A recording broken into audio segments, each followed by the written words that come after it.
Join us as we journey into the heart of Africa. As we explore the expectations of the masses against a backdrop of war, famine, AIDS, war. Good governance is vital. Socio-political change inevitable. The struggle continues. How do we face the challenge?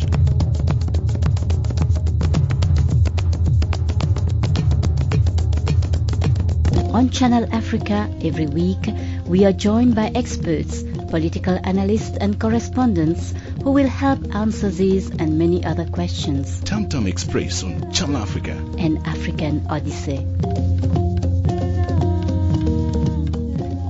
What will it take to forge a democratic and reconciled nation in South Sudan, given the many ethnic and resource-based drivers of conflict in this new country? How do elections impact on transitional justice processes? If you look critically, and of late developments, we have a divided leadership within the ruling party, which in a sense reflects very badly on our image, both locally and internationally. Welcome to this edition of Tam Tam Express as we journey through the 2 years of independence of South Sudan with our guest. We ask, how far has South Sudan come towards achieving the kind of free, democratic and inclusive country that the late Dr. John Garang envisioned? I am Fazila Dahal. Assisting me on the technical side is Adrian Kenny. Tam Tam Express explores reality, mystery, dream, aspiration. Tam Tam Express on Channel Africa. The South African Institute for Justice and Reconciliation convened its annual Transitional Justice in Africa Fellowship Program. 6 professionals in the field of justice and reconciliation explored South Africa's path to democracy, among others. How can initiatives such as this one promote continental transitional justice? Let us meet my guest. Mr. Bill Boutros-Bill is the Executive Director of the South Sudan Human Rights Society for Advocacy. Mr. Boutros-Bill, thank you for joining me on Tam Tam Express. Thank you. The annual Transitional Justice in Africa Fellowship Program is organized by the South African Institute of Justice and Reconciliation. How important is this fellowship program to you, in particular, coming from such a young country like South Sudan? I think it's a very useful moment for us to have come here, and personally I feel very particular because my country is undergoing transitional period. In which from a suffering background, then to trying to make attempts to real reconciliation and justice-oriented society.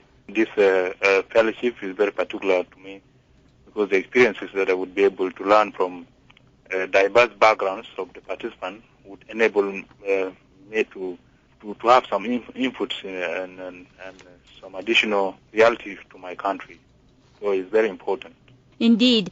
What will it take to forge a democratic and reconciled nation in South Sudan, given the many ethnic and resource-based drivers of conflict in this new country? We know that your country is going through a hard time at the moment. Yes, certainly it is going actually the hard time, given its background of the suffering and the war. But since we got in our independence, I think what it can take to have a democratic and reconciled nation is that first there should be political will from our leaders, that they are willing to transform the country into democratic and reconciled in a time. And secondly, as long as there is political will, there should be a democratic constitution that allows the citizen to see that they are reflected in that constitution, and that constitution is implemented in spirit and letter in accordance with the will of the people. And apart from having constitution, the constitution should also establish institutions that are accountable to the people, and appointment processes are done in a manner that is reflected by the will of the people through parliament, through their representatives, both in the states and also in the national parliament. So all this will give us a hope that there will be a real democratic and reconciled nation. Having no political will, having no proper constitution, having no institution that are accountable to the people and not based on individual wills, but on the will of the people, and then will ensure, among others, that we have a reconciled nation. Mhm.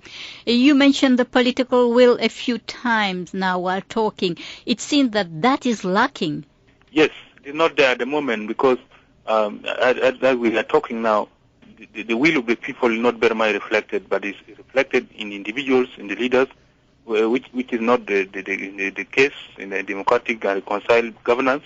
So it would be proper to have institutions that are built based on the will of the people, like the appointment processes should not go through individuals. It should come through the representatives of the people. If an institution is established, it must be established based on the known processes that are approved by the People's Assembly, not from the presidency presenting to the parliament, which parliament composes completely of over 90 one-party members. So that's not really fair and democratic process. A political will should emanate from the presidency, along the parliament, and across the country, which is not very much in existence, is not prominent at the moment. Mr. Bill, let me ask you this. How far has South Sudan come in its 2 years of independence towards achieving the kind of free, democratic and inclusive country that the late Dr. John Garang, he was often referred to as the Nelson Mandela of South Sudan, envisioned? Yeah, that's a good question. I would wonder how, if Garang were to be alive, what he would do today. But since he's not there, I would talk on the circumstances that are available. I think 2 years down the road, as a nation, we have tried together. We may give credit to the current government by trying to resist not taking us to senseless war with the North, and that was useful because if we were to go to war, many things would have been spoiled. But as a nation, we have put institutions in place. There are institutions which are in place. Whether the reasons, the objectives for which they were established are implemented is another matter. But as a nation, institutions have been put in place. Attempts have been made to bring peace. But this 2 years period is not without challenges. There are a lot of challenges which almost have taken over the successes which we could say have been registered as a nation. The war is going on in Jonglei State, and myself, I come from Jonglei State. Is a perfect example of violence in South Sudan, then even insecurity in the towns of Juba and other places. So if you look critically, and of late developments, we have a divided leadership within the ruling party, which in a sense reflects very badly on our image, both locally and internationally. So I think much as we're doing, the government and the nation is doing much to transform itself from the suffering and war situation of the past, but still we have huge challenges that we are meeting and the nation is going through. It's not easy to make a particular statement that we have achieved this, but much we have tried, and there are challenges which are hampering our successes down. Coming up, we, the South Sudanese, believe that having the ruling party being divided is not a division of the nation, although there are critical impact on what will happen if the leadership is divided, but we don't consider this as a major issue to break down the nation. Tam Express, the show that goes beyond borders, the show that informs. More after this.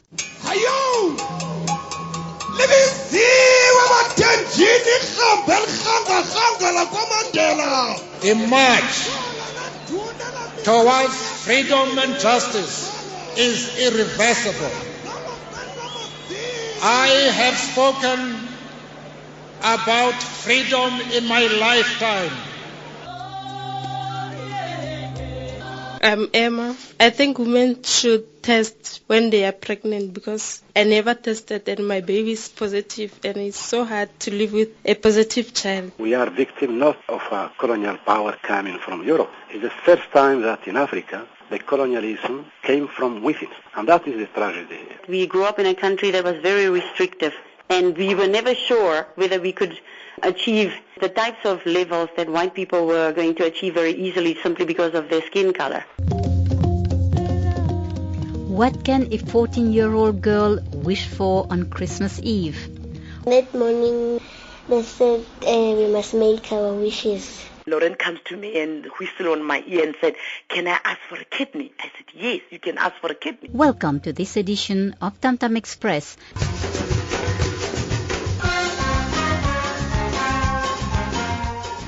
Let me tell you a story. There was a conspiracy theory between the United Kingdom and the United States of America to keep this silent. And we have produced documentary evidence in court. Those administrations put it black and white that we should keep this very silent. We should not attract any criticism on this before the UN, and we should even do worse. We should create a fiction. Channel Africa, the voice of the African Renaissance. My guest is Mr. Bill Boutros-Bill, Executive Director of the South Sudan Human Rights Society for Advocacy. Before the break, we were talking about violence in Jonglei State, insecurity in towns such as Juba. There are huge challenges ahead. Welcome back.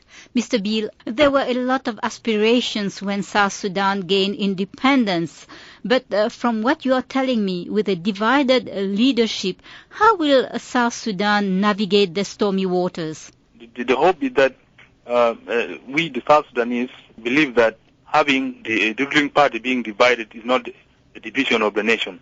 Although there are critical impact on what will happen if the leadership is divided, but we don't consider this as a major issue to break down the nation, because South Sudanese will still remain. Government goes, leadership goes, but the South Sudanese people will still remain. We still have hope that it needs open dialogue, open discussion on the issues that are affecting the nation. What kind of leadership the South Sudanese want? What kind of democratic process we want? I think it is an issue of coming up openly. And even within the ruling party, they have to come up openly and talk what kind of transformation they need to have in the political party they have, and what kind of system they want to put in place. Unless we open up, the leadership opens up, and then the South Sudanese come up openly and talk openly on these issues, and then it will be very hard for a good transition from war background then to a democratic system to take place. So I think there is still hope, regardless of a divided leadership, regardless of circumstances that are hampering down our successes, but still there is hope that South Sudan and the South Sudanese have hope to move on and to discuss openly the issues affecting them, including the impact of the divided leadership. To what extent, Mr. Bill, have justice and reconciliation efforts in post-apartheid South Africa informed or impacted on your country's post-conflict experience? I think the experiences South Africans have gone through have always become our inspiration. And this is my third time to come to South Africa on different missions. We have always drawn lessons from a divided past of South Africa and how they managed to reach where they are today. And in this thinking, we always draw lessons to take to our country, given our background of divided past and ongoing divisions, how we can make useful learning from South African experience. And I think the post-apartheid era of South Africa is having relevant impact in our situation, because we are divided, and we want to see that if South Africans were able to come together and talk openly about their past and have hope of reconciliation, why not for South Sudan? And this is one of the reasons why I'm here.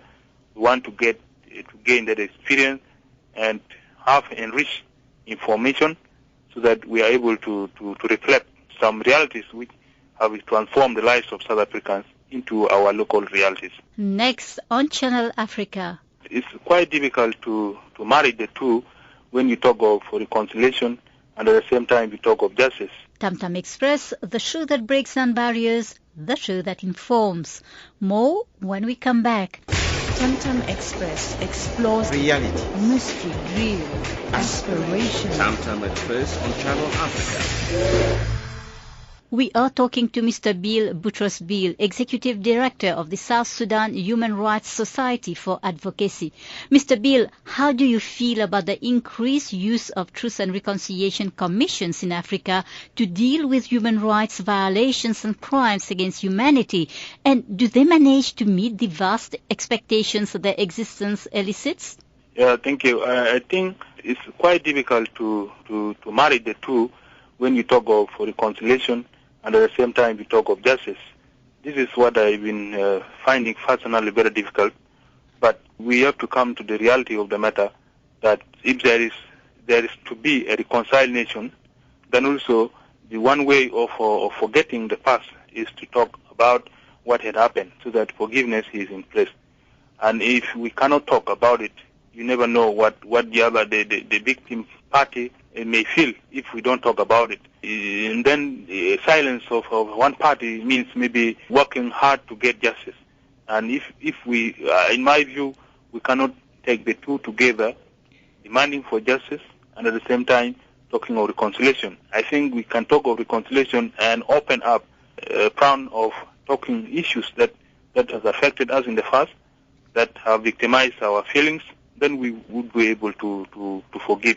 I think South Sudan, this is what it needs most. It needs its people to come out clearly, confess what had happened in the past, and then be able to forgive each other, and also to reconcile generally. Because if we talk of the language of reconciliation without talking about what had happened, you never know what I'm having in my feelings. I don't know the feeling of the other, those I might have hurt and those who hurt me. So it is better to talk of reconciliation. At the same time, those who have been hurt in the past, almost all South Sudanese have been affected in the war, internal wars, and then in the war with the North Sudanese governments.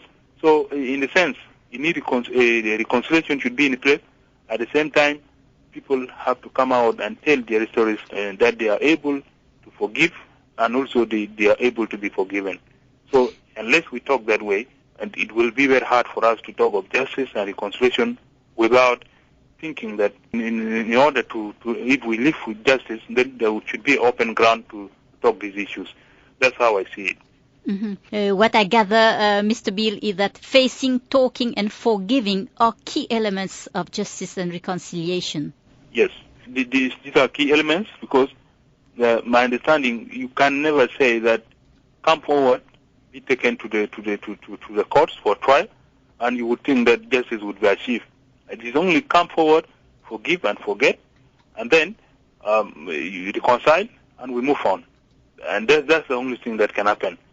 It cannot be taken together, taking people to court, they confess, and also talking of reconciliation. That would not work in South Sudan. So the only thing is that we have to come up, talk about the past, and forgive the other. But this does not mean that we have to live without making accountability to the human rights violations, especially the ongoing violation of human rights in South Sudan. Those who are responsible. We are talking about the past that can be reconciled, but the current one, much as it cannot be a reconciliation, cannot be a ticket for those who continue with impunity to violate human rights. Those who are ongoing violating human rights, they have to be held accountable, despite the fact that we are talking of the past, to bring out the past in us, the bitter past, and be able to forgive. But if this is used as a ticket, opportunity for individuals to continue violating human rights with impunity, I think that would be disservice to justice, and therefore the victims would need justice at this particular point. Now, do you feel that Nelson Mandela's role as a reconciler and nation builder in South Africa transcended beyond our borders to the rest of the continent? Has his legacy had a tangible impact on the lives of Africans in general, or has his example of democratic governance been emulated by other heads of state? I think Mandela is a person whom we have always referred to in terms of what kind of human beings we need to have in South Sudan. In general, Mandela has been regarded with high respect in Africa, and I'm sure the rest of the world. I think Mandela has been a very critical and humble figure to follow, and is a living testimony and inspirational leadership has always been a factor or push in South Sudan, even during the struggle of liberation wars and war of freedom.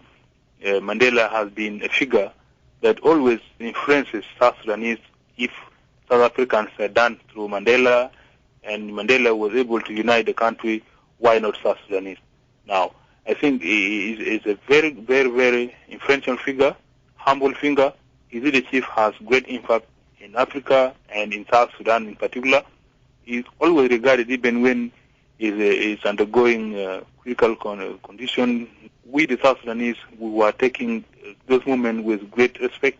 That he's our hero, regardless being born in South Africa and is of South African nationality. But his activities and his humble background has been a reflection of many, and especially in South Sudan. So he has inspired many, and he has pushed on through his humble leadership the principles he believes in. So we are able to follow his path. He has been a very instrumental figure in our struggle. Next on Channel Africa. We are talking about the past that can be reconciled, but the current one, much as it cannot be a reconciliation, cannot be a ticket for those who continue with impunity to violate human rights. Tamtam Express, the show that breaks down barriers, the show that informs. More when we come back. Tamtam Express explores reality, mystery, dream, aspiration. Tamtam Express on Channel Africa. My guest is Mr. Bill Boutros-Bill, Executive Director of the South Sudan Human Rights Society for Advocacy. Welcome back.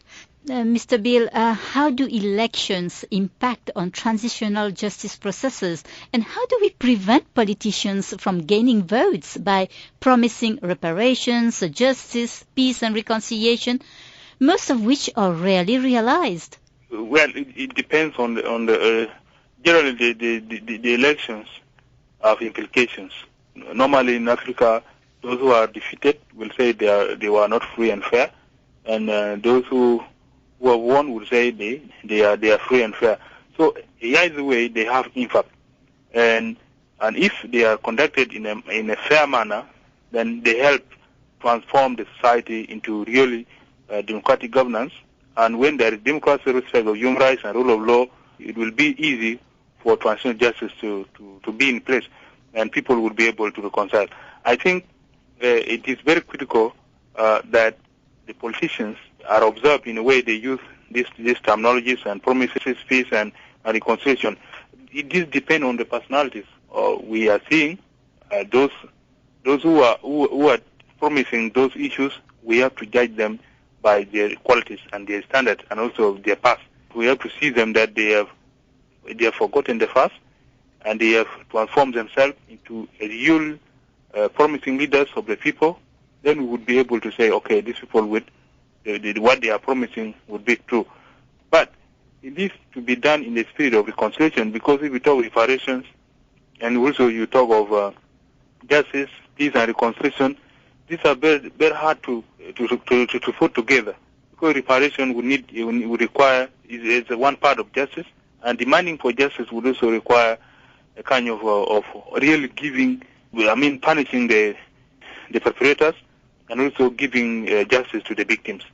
And you talk of peace and you talk of reconciliation, these are very critical elements that are difficult to reconcile all together.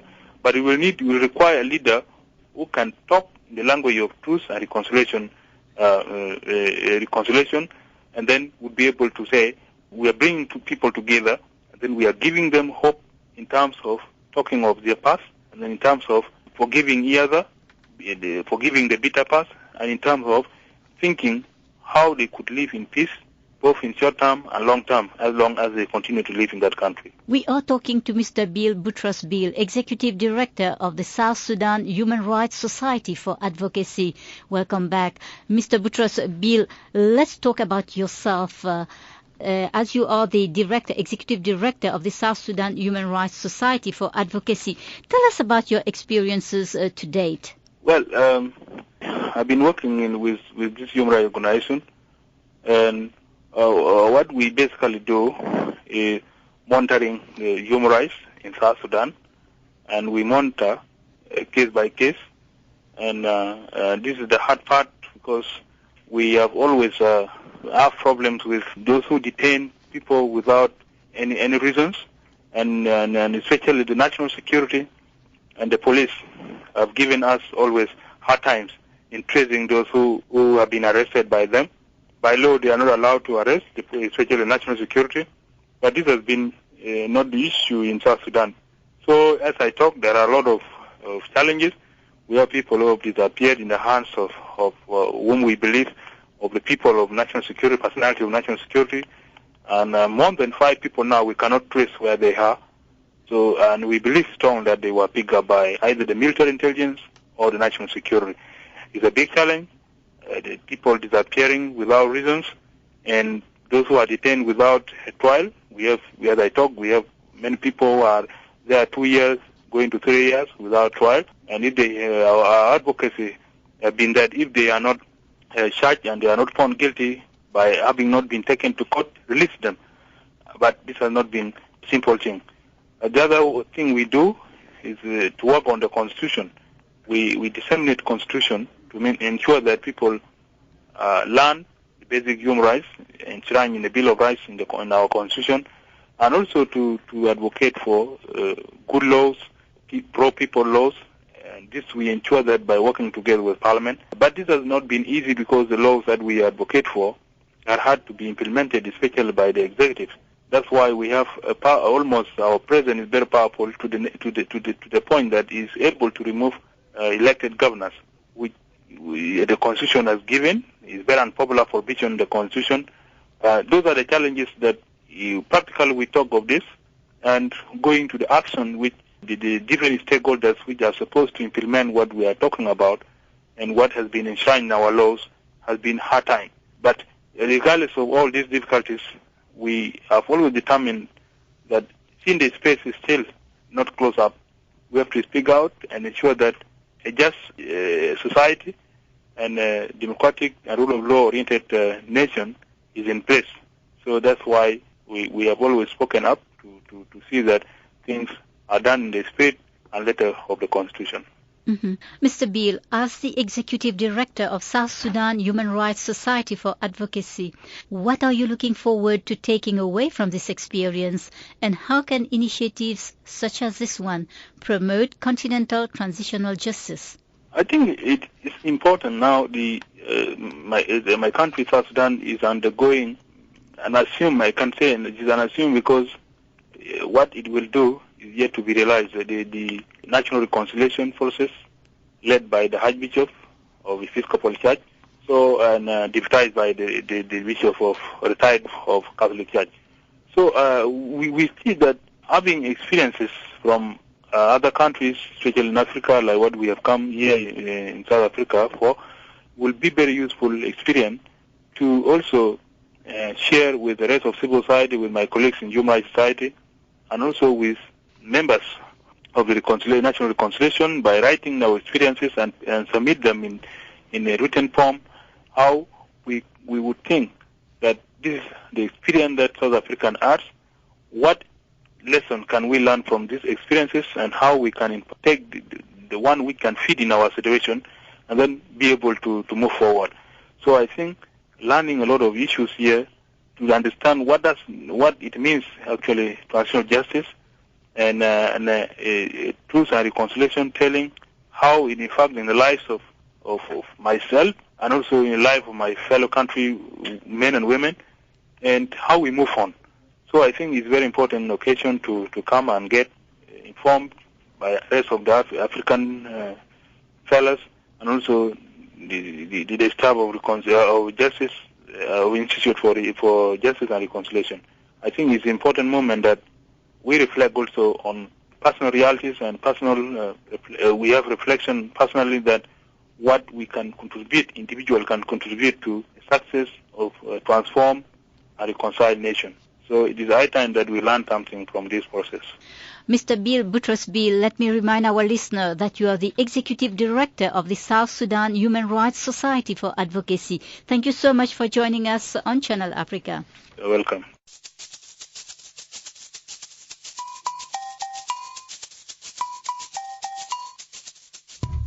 We welcome your views, comments and suggestions. You can contact me by phone, fax or email. Check our website for details at www.channelafrica.org. You can also follow us on Twitter, Facebook and YouTube. I am Fazila Dahal. Join me next week, same time, same place on Channel Africa. Till then, goodbye.